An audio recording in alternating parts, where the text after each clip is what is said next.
ఈ రోజున మన ముఖ్య ధ్యానాంశము, ఇలాంటి మరియలు ఉన్నారా? మన ముఖ్య ధ్యానాంశము, ఇలాంటి మరియలు ఉన్నారా? దేవునికి మహిమ కలుగును గాక. దేవుని బిడ్డలారా, మరియా అనేవాళ్ళు బైబిల్లో చాలామంది ఉన్నారు. మరియా అనగా హెచ్చైనది అని అర్థం. మరియా అనగా హెచ్చైనది అని అర్థం. కాబట్టి దేవునికి స్తోత్రం. కొంతమంది మరియలను మనము వాక్యానుసారంగా చూసుకుందాం. 7 మరియలు కనబడుతూ ఉంటారు. ఒక ఇద్దరిని అట్లా మనం తీసుకొని కొంచెంసేపు ధ్యానించుకుందాం. లూకా సువార్త 10వ అధ్యాయం 39వ వచనం. ఆమెకు మరియా అని సహోదరి ఉండెను. ఈమె యేసు పాదముల యొద్ద కూర్చుండి ఆయన బోధ వినుచుండెను. Praise the lord.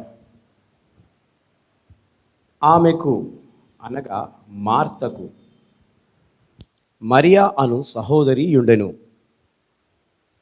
ఈమె యేసు పాదముల యొద్ద కూర్చుండి ఆయన బోధ వినుచుండెను.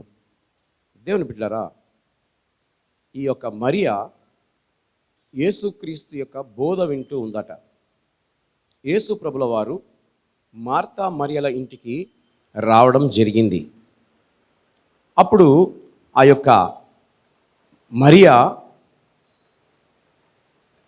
మార్తా ఇరువురు యేసు ప్రభును ఆహ్వానించి ఆయనతో మాట్లాడుతూ ఉన్నారు. అప్పుడు యేసు ప్రభుల వారు దేవుని వాక్యాన్ని చెప్పడం ప్రారంభించాడు.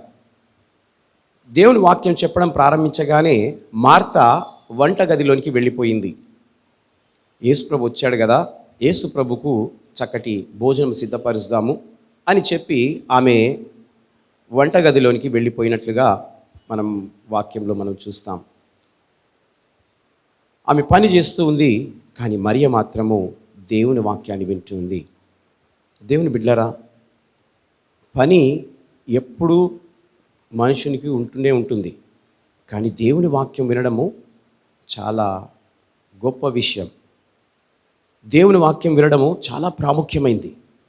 మన ఆత్మ బలపడాలి, మన ఆత్మ పరలోక రాజ్యానికి వెళ్ళాలి అంటే మన దేవుని వాక్యము వింటేనే తప్ప మనం మన జీవితాలను సరి చేసుకొని ఆ దేవుని రాజ్యంలోనికి ప్రవేశించలేము. కాబట్టి దేవుని వాక్యము చాలా ప్రాముఖ్యమైంది. మరియా దేవుని యందు భయభక్తులు కలిగిన స్త్రీ. హల్లెలూయా. కనుక దేవునికి ప్రాముఖ్యత ఆమె ఇచ్చింది. దేవునికి ప్రాముఖ్యతను ఆమె ఇచ్చినట్లుగా వాక్యంలో చూస్తూ ఉన్నాం. మనము కూడా దేవునికి ప్రాముఖ్యతనివ్వాలి. చాలామంది దేవుని ఆలయానికి రావడానికి ఎన్నో సాకులు చెప్తూ ఉంటారు, ఎన్నో మాటలు మాట్లాడుతూ ఉంటారు. కనుక ఆ విధంగా కాకుండా మరియా ఏ విధంగానైతే దేవుని వాక్యం విన్నదో ఆ విధంగా మనము కూడా ఎక్కువ వినేవారంగా ఉండాలి. ఎక్కువ మాట్లాడే వారంగా ఉండకూడదు, ఎక్కువ వినేవారంగా ఉండాలి. అందుకే చాలామంది సామెత అంటుంటారు, వీడు మాట్లాడతాడు కానీ ఏం పని చేయడు, ఏవేవో చెప్తుంటాడు కానీ ఏం పనులు కావు అని అంటారు. కాబట్టి దేవునికి స్తోత్రం, ఎక్కువ వినాలి, తక్కువ మాట్లాడాలి. కాబట్టి మరియా దేవుని వాక్యాన్ని వింటూ ఉన్నది, దేవుని వాక్యాన్ని వింటూ ఉన్నది. కనుక మనము కూడా దేవుని వాక్యాన్ని వినేవారముగా ఉండాలి. యేసు పాదముల యొద్ద గడిపిన మరియా, మొదటి పాయింట్. అందులోనే రెండవది, యేసు బోధ వినడంలో ఆసక్తి కలిగిన మరియా. ఆమెలో ఏముందండి? ఆసక్తి ఉన్నది. ఆసక్తి ఉంటేనే మనం దేవుని మందిరానికి రాగలుగుతాం. ఆసక్తి లేకుండా సోమరితనం ఉంటే రాగలుగుతామా? రాలేం. సోమరిగా ఉన్నవాళ్ళు రాలేరు. చురుకుగా ఉన్నవారు, ఆసక్తి కలిగిన వారే దేవుని మందిరానికి పరిగెత్తుకొని రాగలుగుతారు. కనుక ఇక్కడ 2 విషయాలను మనం గమనిస్తున్నాం. ఒకటి, యేసు పాదముల యొద్ద గడిపిన మరియా. రెండవది, యేసు బోధను వినడంలో ఆసక్తి కలిగిన మరియా. కాబట్టి ఇవి రెండు ఎవరైతే కలిగి ఉంటారో వారు దేవుణ్ణి ప్రేమిస్తున్నారు అని అర్థం. దేవుని ప్రేమించేవారే దేవుని మాటలు వినడానికి ఆసక్తిని చూపుతూ ఉంటారు. కనుక మరియకు దేవుని మీద ఎలాంటి ప్రేమ ఉన్నదో మనం వాక్యంలో చూడగలుగుతూ ఉన్నాం. కానీ మార్తకు లేదు. మార్త విస్తారమైన పనిలో నిమగ్నమైంది. కనుక మరియను దేవుడు మాటలు ఆమె వినడానికి ఇష్టపడుతుంది. రెండవది అదే లూకా సువార్త 10వ అధ్యాయం 41వ వచనం. అందుకు ప్రభువు, మార్తా మార్తా, నీవు అనేకమైన పనులను గూర్చి విచారము కలిగి తొందరపడుచున్నావు, కానీ అవసరమైనది ఒక్కటే. చూడండి, మార్త ఏం చేస్తుందట? అనేకమైన పనులను బట్టి ఆమె విచారము కలిగి ఆ పనిలో నిమగ్నమవుతున్నట్లుగా మనం చూస్తున్నాం. దేవుని బిడ్డలారా, పని చేయడం అవసరమే, కానీ విన్న తర్వాత కూడా పని చేసుకోవచ్చు. కానీ వినకముందే ఆమె పనిలో ప్రారంభమైంది. ముఖ్యమైంది ఆమె వదిలేసింది. హల్లెలూయా. ముఖ్యమైంది ఆమె వదిలేసింది, ఆమె పనిలో నిమగ్నమైనట్లుగా మనం దేవుని వాక్యంలో చూస్తున్నాం. అనగా ఏం వదిలేసిందంటే అవసరమైనది వదిలేసింది. అవసరమైనది ఆమె వదిలేసింది. దేవునికి స్తోత్రం. అవసరమైంది మనకు దేవుని వాక్యం. ఇక్కడికి వచ్చినాక కూడా దేవుని యొక్క సన్నిధిలో ఎవరెవరైతే ఉన్నారో వాళ్ళు ఇక్కడికి వచ్చిన తర్వాత మన నిమగ్నము, మన అవసరమైందో దాన్నే చేయాలి. మనం ఇక్కడికి వచ్చిన తర్వాత దేవుని వాక్యాన్ని వినకుండా స్కార్ఫ్లు కట్టుకుంటూ ఉంటారు, మాట్లాడుతూ ఉంటారు, వాక్యం చెప్తుంటే పేజీలు తిప్పుతూ ఉంటారు. వాక్యము వినాలి, అది అవసరమైంది. ముచ్చట్లు పెట్టడమే కానీ, అటు ఇటు చూడడమే కానీ, చదువుకోవడమే కానీ ఏది ఉండకూడదు. దేవుని వాక్యాన్ని అది చాలా అవసరమైంది కనుక దాన్ని పోగొట్టుకోవద్దు. అది పోగొట్టుకుంటే మళ్ళీ దొరకదు. కాబట్టి ఈ మరియా అవసరమైంది కోరుకున్నది. హల్లెలూయా. మార్త అది కోరుకోలేదు. మార్త అది కోరుకోలేదు. మరియా మాత్రము అవసరమైందేదో దాన్నే పాటించింది. కాబట్టి దేవునికి స్తోత్రం కలుగును గాక. రెండవదిగా అవసరమైన దానిని ఏర్పరచుకొనిన మరియా. అవసరమైన దానిని ఏర్పరచుకొనిన మరియా ఆమె ఏర్పాటు చేసుకున్నది ఏందేనంటే, నేను ఆ వాక్యాన్ని వినాలి, దేవుని వాక్యాన్ని నేను వినాలి, అది అవసరమైంది. దేవుని బిడ్డలారా, మీరు కూడా ఇక్కడికి వచ్చినప్పుడు దేవుని వాక్యము చాలా అవసరమైంది కనుక అది మనము వినాలి. వాక్యం చెప్తుంటే కొంచెంమంది నిద్రపోతుంటారు. ఇక్కడికి వచ్చింది దేవుని వాక్యాన్ని వినడానికి, కానీ నిద్రపోవడానికి కాదు. హల్లెలూయా. కాబట్టి దేవునికి స్తోత్రం కలుగును గాక. దేవుని బిడ్డలారా, అవసరమైన దానిని ఏర్పరచుకున్న మరియా. మూడవది లూకా సువార్త 10వ అధ్యాయం 42వ వచనం. మరియా ఉత్తమమైన దానిని ఏర్పరచుకొనెను, అది ఆమె యొద్ద నుండి తీసివేయబడదని ఆమెతో చెప్పెను. Praise the lord. మరియా ఉత్తమమైన దానిని ఏర్పరచుకొనెను, అది ఆమె యొద్ద నుండి తీసివేయబడదని ఆమెతో చెప్పెను. చూడండి, యేసు ప్రభు వారు ఆమెతో అంటున్నాడు, నువ్వు ఉత్తమమైన దాన్ని ఏర్పరచుకున్నావు కాబట్టి అది నీ యొద్ద నుండి ఎవరు దొంగిలించలేరు. ఏంటండి ఉత్తమమైంది? వాక్యం. హల్లెలూయా. దేవుని వాక్యము ఉత్తమమైనది. ఆ ఉత్తమమైన దాన్ని ఆమె ఏర్పాటు చేసుకుంది కనుక యేసు ప్రభు అంటున్నాడు, నీ యొద్ద నుండి ఆ వాక్యం ఎవరు తీసివేయరు. మార్త వాక్యం వినదా? వినలేదు. ఆమె బాసాన్ల సప్పుడే అవుతున్నది. ఇక తోముడు, కడుగుడు, అన్నం ఉడకబెట్టుడు ఏమేమో చేస్తూ ఉన్నది. కానీ ఉత్తమమైనది మరియా ఏర్పాటు చేసుకున్నది. హల్లెలూయా. కాబట్టి మనము కూడా దేవుని ఆలయానికి వచ్చినప్పుడు ఉత్తమమైన దాన్ని మనం ఏర్పాటు చేసుకోవాలి. అదే దేవుని వాక్యం. దేవుని వాక్యాన్ని ఎవరైతే వింటారో వారిలో దేవుడు అభివృద్ధిని కలుగజేస్తూ ఉంటాడు. వాక్యం అలా చేసేస్తుంది మనిషిని. ఏమి తెలియని వానికి, అనగా సున్నాగా ఉన్నవాడు 100% దేవునిలో స్థిరపరచబడతాడు.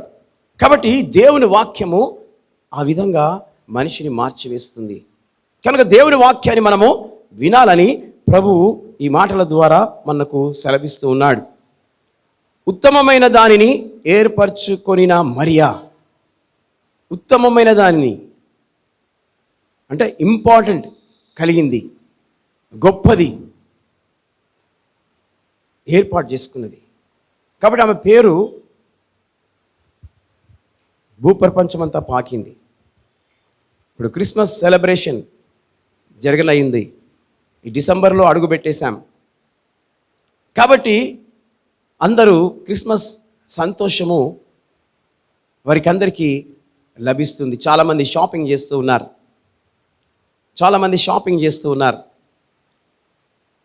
దేని కొరకు అని అంటే క్రిస్మస్ డ్రెస్ కొనుక్కోవడానికి, చెప్పులు కొనుక్కోవడానికి, రకరకాలైన ఆభరణాలు కొనుక్కోవడానికి, ఇల్లు డెకరేషన్ చేయడానికి స్టార్స్ కొనుక్కుంటూ ఉంటారు.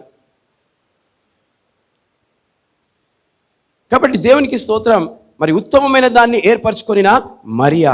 కాబట్టి ఆ మరియ కొరకు చాలామంది ప్రసంగాలు ఇస్తూ ఉంటారు. మరియ ధన్యురాలు, మరియా యొక్క గర్భమును ఏర్పరచుకున్నాడు దేవుడు. మరి ప్రపంచంలో ఆమె లాంటి భయభక్తులు కలిగిన స్త్రీ ఎవరు లేరు. హల్లెలూయా. కాబట్టే దేవుడు ఆమెను ఏర్పాటు చేసుకున్నాడు. ఆమె ద్వారా లోకరక్షకుడు ఈ లోకంలో జన్మించడం జరిగింది. కాబట్టి మరియా అవసరమైంది ఏర్పాటు చేసుకుంది, ఉత్తమమైన దాన్ని ఏర్పాటు చేసుకుంది.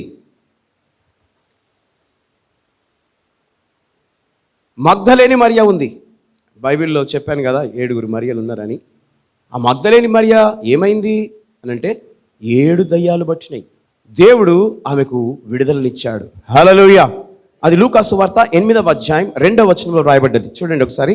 12 మంది శిష్యులను, అపవిత్రాత్మలను, వ్యాధులను పోగొట్టబడిన కొందరు స్త్రీలను, అనగా 7 దయ్యములు వదిలిపోయిన మగ్ధలేని అనబడిన మరియయు, హేరోదు యొక్క గృహ నిర్వాహకుడగు కూజా భార్యగు ఎన్నోయు సున్నాయును ఆయనతో కూడా ఉండిరి. చూడండి, మగ్ధలేని మరియ, ఆమెకు 7 దయ్యములు పట్టినట్టుగా వాక్యంలో మనం చూడగలుగుతున్నాం. ప్రార్థన చేసిన వెంటనే ఆమెకు విడుదల కలిగింది. నిన్నటి రోజున మరి బోయబస్తీ ప్రాంతంలో ప్రార్థనకు వెళ్ళగానే బాగానే మాట్లాడింది. నాకు టీ ఇచ్చింది, మళ్ళీ మిక్చర్ ఇచ్చింది.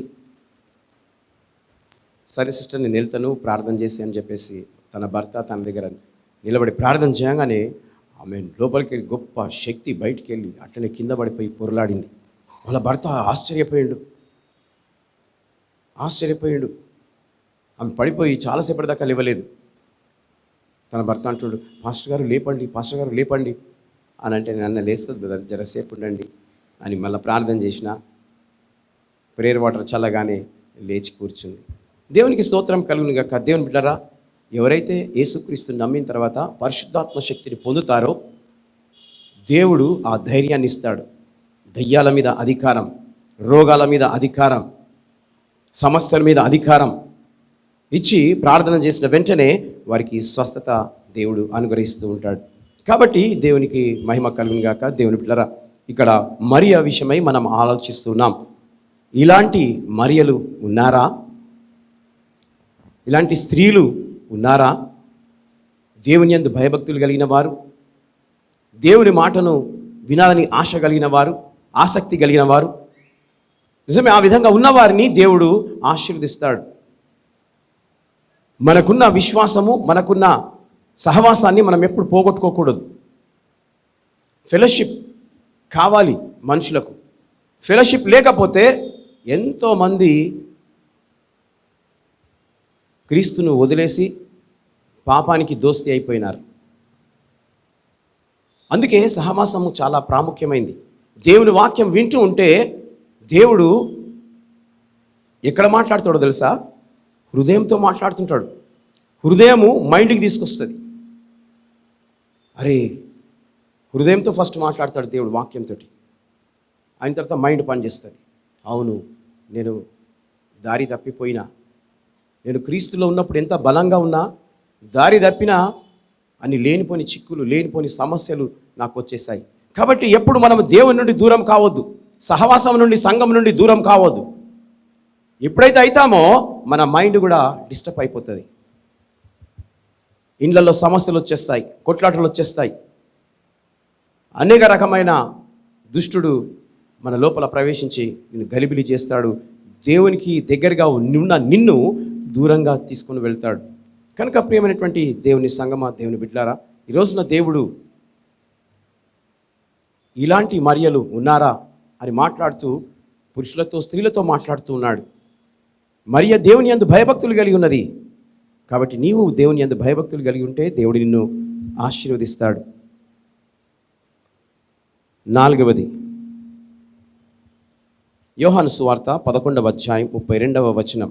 అంతటా మరియా యేసు ఉన్న చోటికి వచ్చి ఆయనను చూచి ఆయన పాదముల మీద పడి, ప్రభువా, నీవిక్కడ ఉండిన ఎడల నా సహోదరుడు చావకుండుననెను. మరియా అంటా ఉంది యేసు క్రీస్తు ప్రభుతో. వాళ్ళ సహోదరుడు ఎవరు అనంటే లాజరు. లాజరు అనారోగ్యంతో బాధపడుతూ ఉంటాడు. అప్పుడు మరియా వీళ్ళు కబురు పంపుతారు యేసు ప్రభుల వారికి, అయ్యా వచ్చి ఒకసారి ప్రార్థన చేసి వెళ్ళు అని అంటాడు. అన్నప్పుడు యేసు ప్రభుల వారు ఆ కబురు తనకు అందిన తర్వాత కూడా వెంటనే రాడు. ఇంకా 2 దినములు గడుపుతాడు ఆ ఊరిలో. గడిపి వస్తాడు. వచ్చేసరికి ఆ లాజరు చనిపోతాడు. ఆ రోగంతో ఉన్న లాజరు చనిపోతాడు. చనిపోగానే మరియా, మార్తా ఏడుస్తూ ఉంటారు. 1 దినం అయిపోయింది, 2 దినములు అయిపోయినాయి, 3 దినములు అయిపోయినాయి. యేసు ప్రభు రాలేదు. చనిపోతాడు లాజర్. తనను తీసుకుని వెళ్ళి సమాధి చేసేస్తారు. సమాధి చేసిన తర్వాత యేసు ప్రభుల వారు వస్తారు. వచ్చిన తర్వాత అప్పుడు యేసు ప్రభు మీద అలిగి మరియా బాధపడుతూ అంటూ ఉంటుందన్నమాట. ఈ మాట ఏమని అంటుందండి? అంతటా మరియా యేసు ఉన్న చోటికి వచ్చి ఆయనను చూచి ఆయన పాదముల మీద పడి, ప్రభువా, నీవిక్కడ ఉండిన ఎడల నా సహోదరుడు చావకుండుననెను.